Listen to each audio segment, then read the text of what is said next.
Hello dear students. सारे students को एक चिंता होती है कि सर मैं पढ़ा था, मैंने मेहनत की थी, पर मेरे एग्ज़ाम में मार्क्स नहीं आ पाए या मुझे अच्छा आंसर लिखना नहीं आता। Writing begins with reading.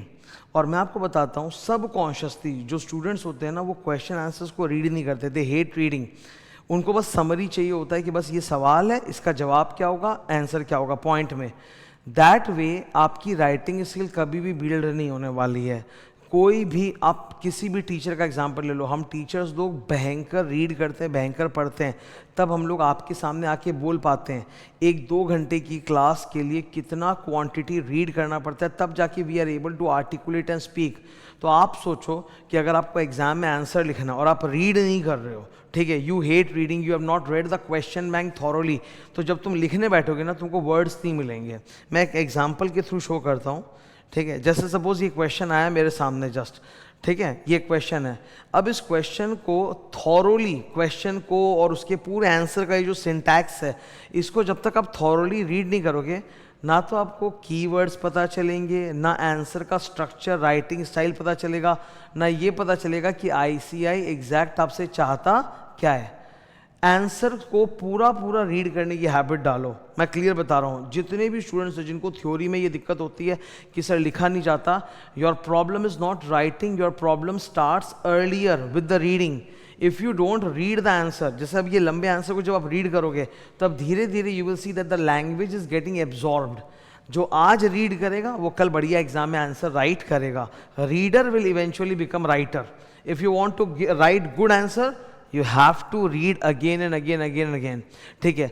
रट्टा मारना या मेमोराइज करना मुश्किल होता है। कुछ स्टूडेंट्स लर्न कर पाते हैं मेमोराइज, कुछ नहीं कर पाते, पर रीड तो हम सब कर सकते हैं ना। तो रीड करना स्टार्ट करो, और रीड करते हो तो क्या करो, मैं एक तरीका बताता हूँ जिससे तुम्हारा मन लगा रहेगा।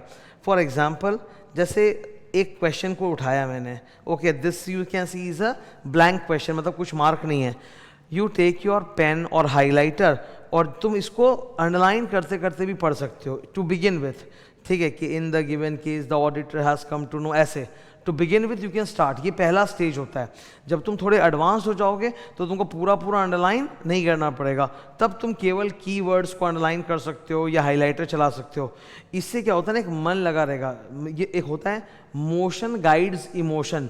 जब हम अपने हाथों से ऐसे लिख के मार्क कर रहे हैं, अंडरलाइन कर रहे हैं, स्क्रिबलिंग कर रहे हैं, तो वो मोशन है ना, वो मुझे इमोशनली उसके साथ कनेक्ट करेगा और मेरा फोकस बना रहेगा। That way you will be able to read long chapter. मतलब मान लो कि कोई चैप्टर है 20 पेज का, 30 पेज का, जिसमें बहुत सारे क्वेश्चन आंसर है, तुम उसको लगातार रीड कर पाओगे। रीडिंग इंपॉर्टेंट है, फिर से बोल रहा हूँ, रीड नहीं करोगे अच्छा आंसर नहीं लिख पाओगे।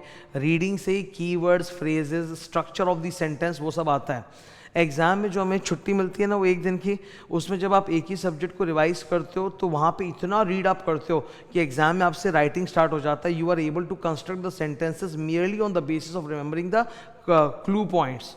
सो have this habit of reading. Exam सिर्फ मतलब 3 घंटे का नहीं होता, हम लोग को बहुत पहले से उसकी तैयारी करनी पड़ती है, and one of the major portion is reading. So आज का मेरा जो मैसेज है तुम सबको वो यही है, स्टार्ट रीडिंग स्लोली। मतलब उठाओ पेन पेंसिल लेके पूरा ऑनलाइन करो, रीड करना चालू करो। आप फाइनल के स्टूडेंट हो, चाहे इंटर के हो, किसी भी क्लास के हो, डजेंट मैटर, रीडिंग करोगे, लैंग्वेज अपने आप अंदर आएगा, एग्जाम में निकलेगा, you will fall in the top 20% of the students. मतलब पास होना आसान हो जाएगा, ठीक है। So start reading. एंड सबसे बड़ा हथियार क्या है रीडिंग के लिए? स्टेशनरी।